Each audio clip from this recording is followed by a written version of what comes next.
Shalom, selamat pagi saudara. Light of Revival pada pagi hari ini kembali lagi dengan tema jatuh dalam dosa atau tinggal di dalam dosa.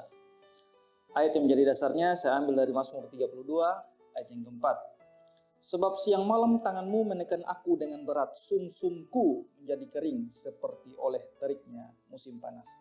Latar belakang ayat ini menceritakan bagaimana Daud jatuh dalam dosa persinahan ketika Daud mengambil Batsheba, istri Uria, menjadi istrinya. Di mana pada kisah ini Daud begitu merasa bersalah, begitu merasa tertekan, begitu merasa ada sesuatu yang menekannya dengan berat. Sehingga betul-betul dia merasa seperti tertekan di dalam dosa persinahan ini. Lalu apa bedanya antara jatuh dalam dosa dan tinggal di dalam dosa?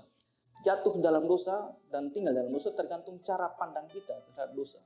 Orang yang jatuh dalam dosa, biasanya dia memandang dosanya, dia segera memperbaikinya, dia merasa jijik terhadap dosa-dosanya, dia merasa begitu tertekan dengan dosa-dosanya, bahkan secara rohani dia begitu sengsara ketika dia melakukan dosa-dosa, seperti yang dialami Daud tadi. Lalu apakah orang yang percaya kepada Yesus masih bisa jatuh dalam dosa? Iya, orang yang percaya pada Yesus masih bisa jatuh dalam dosa. Tergantung cara pandang dia terhadap dosa, itu yang saya katakan tadi. Contoh seperti Rasul Paulus, seorang yang begitu sungguh-sungguh melayani Yesus, seorang sekelas Rasul Paulus, sekaliber Rasul Paulus, ketika dia berusaha untuk melakukan apa yang baik, tapi pada suatu saat dia akan jatuh juga dalam dosa, dan responnya terhadap dosa itu, dia sangat membenci dosa-dosa itu, dia sangat tertekan ketika dia melakukan dosa-dosa itu. Kita bisa lihat dalam Roma 7 ayat 15 dan 19. Sebab apa yang aku perbuat aku tidak tahu, karena bukan apa yang aku kehendaki yang aku perbuat, tetapi apa yang aku benci itulah yang aku perbuat. Sebab bukan apa yang aku kehendaki, yaitu yang baik yang aku perbuat, melainkan apa yang tidak aku kehendaki, yaitu yang jahat yang aku perbuat. Contoh lain ketika Rasul Petrus, dia jatuh dalam dosa penyangkalan Yesus. Dia begitu sangat tertekan, dia begitu sedihnya. Bisa digambarkan dalam Matius 26 ayat 75. Maka teringatlah Petrus akan apa yang dikatakan Yesus kepadanya, sebelum ayam berkokok engkau telah menyangkal aku 3 kali. Lalu ia pergi keluar dan menangis dengan sedihnya. Ini adalah salah satu ciri orang yang jatuh di dalam dosa, di mana dia menganggap dosa itu sebagai sesuatu yang sangat menjijikkan. Dia begitu membenci dosanya, bahkan dia begitu sedih ketika dia jatuh dalam dosa.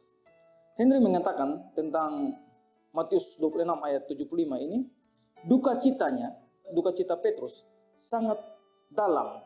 Ia menangis dengan sedihnya.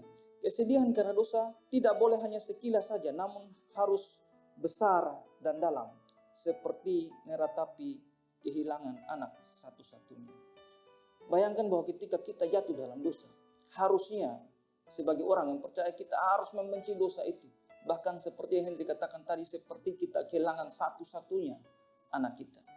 Lalu bagaimana ciri-ciri orang yang tinggal di dalam dosa? Orang yang tinggal dalam dosa, kebalikannya 180 derajat dari orang yang jatuh dalam dosa tadi. Orang yang tinggal dalam dosa, dia akan sangat bangga dengan dosa-dosanya. Dia tidak malu-malu lagi mengakui dosanya.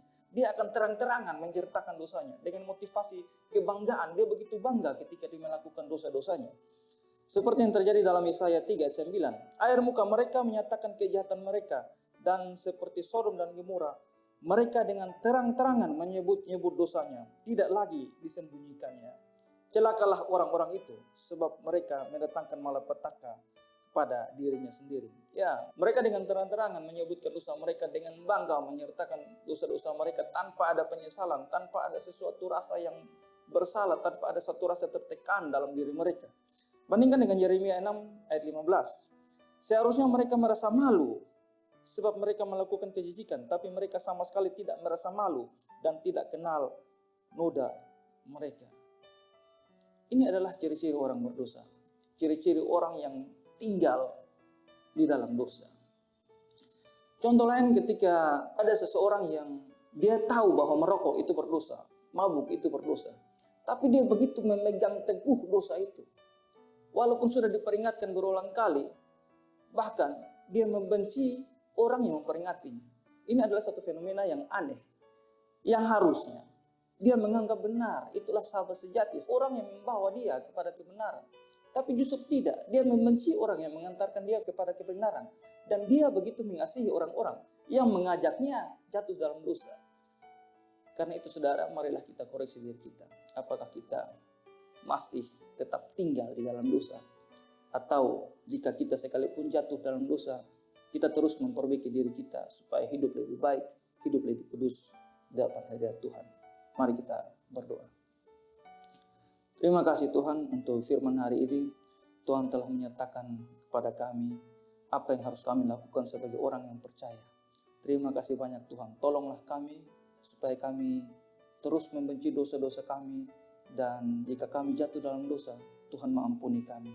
Kami sadar sebagai seorang berdosa kami punya banyak kesalahan Tuhan. Tapi kami percaya Tuhan mau mengampuni kami. Sadarkanlah kami Tuhan supaya kami jangan terus tinggal di dalam dosa-dosa kami. Terpujilah nama-Mu Tuhan, di dalam nama Tuhan Yesus kami telah berdoa. Amin. Shalom.